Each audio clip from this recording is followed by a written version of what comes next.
దేశంలోనే కాదు ప్రపంచంలోనే అతిపెద్ద అంబేద్కర్ గారి విగ్రహం అని కూడా చెప్పడానికి గర్వపడతా ఉన్నా. దేశంలోనే కాదు ప్రపంచంలోనే అతిపెద్ద అంబేద్కర్ గారి విగ్రహం అని చెప్పడానికి గర్వపడతా ఉన్నా.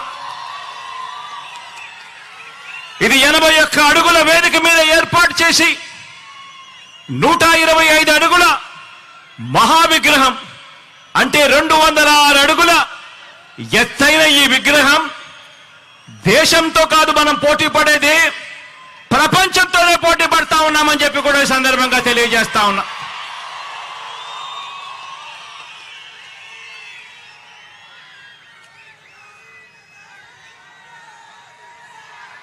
తరతరాలు కూడా ఈ ఆకాశమంతటి మహానుభావుడి, ఈ ఆకాశమంతటి వ్యక్తిత్వాన్ని గుర్తు చేసుకోవాలి. ప్రతి పిల్లాడు ప్రతి పాప కూడా ఆయన జీవిత చరిత్ర నుంచి స్ఫూర్తిని తెచ్చుకోవాలి.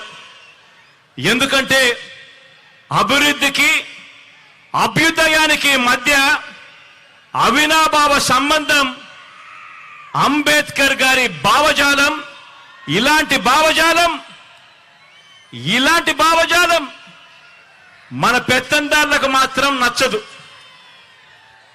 పెత్తందారులు అంటే ఎవరో మీ అందరికీ బాగా ఈ పాటికి అర్థమై ఉంటుంది అనుకుంటా ఉన్నాను.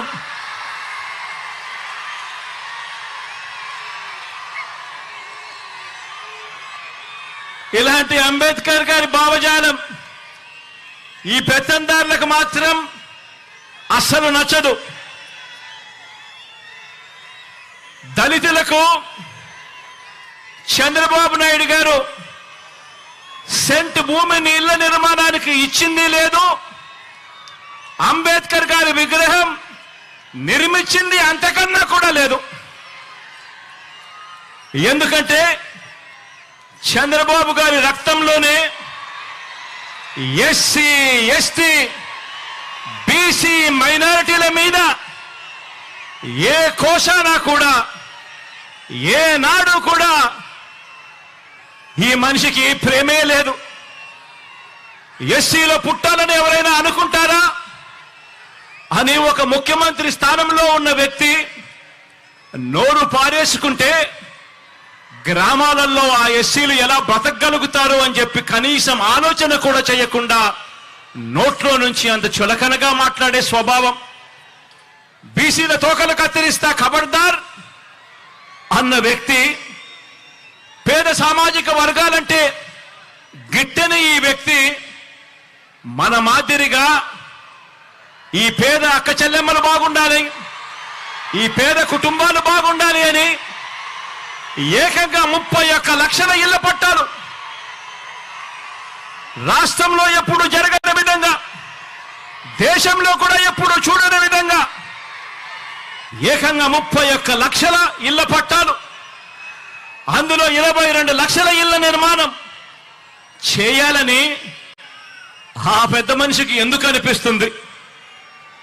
పెత్తందారి పార్టీలకు, ఈ పెత్తందారి నాయకులకు చదువుకునే మన పేద పిల్లలకు ఒక అమ్మఒడి ఇవ్వాలని, ఓ విద్యా దీవెన ఇవ్వాలని, ఓ వసతి దీవెన ఇవ్వాలని, ఓ గోరు ముద్ద ఇవ్వాలని, ఓ విద్యా కానుక ఇవ్వాలని, ఓ ట్యాబులు ఇవ్వాలని, ఓ ఇంగ్లీష్ మీడియంలో చదువులు చెప్పించాలని, బైలింగ్వల్ టెక్స్ట్ బుక్స్ ఇవ్వాలని, మన గవర్నమెంట్ బడులలో మన క్లాస్ రూమ్లలో డిజిటైజేషన్ జరగాలి అని, ఐఎఫ్పీలను ఏర్పాటు చేయాలని, నాడు నేడుతో మన చదువులు మన బడులు రూపురేఖలు మార్చాలి అని ఇటువంటి పెత్తందారి నాయకులకు కానీ ఇటువంటి పెత్తందారి పార్టీలకు కానీ ఎందుకు అనిపిస్తుంది అని ఒక్కసారి ఆలోచన చేయమని అడుగుతా ఉన్నా.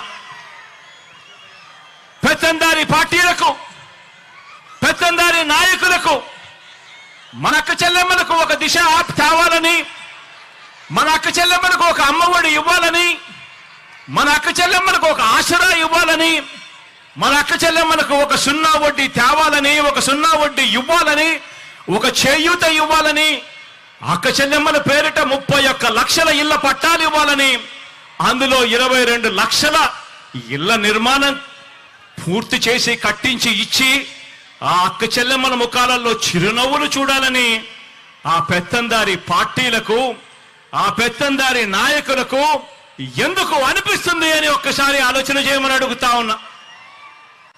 పెత్తందారి పార్టీలకు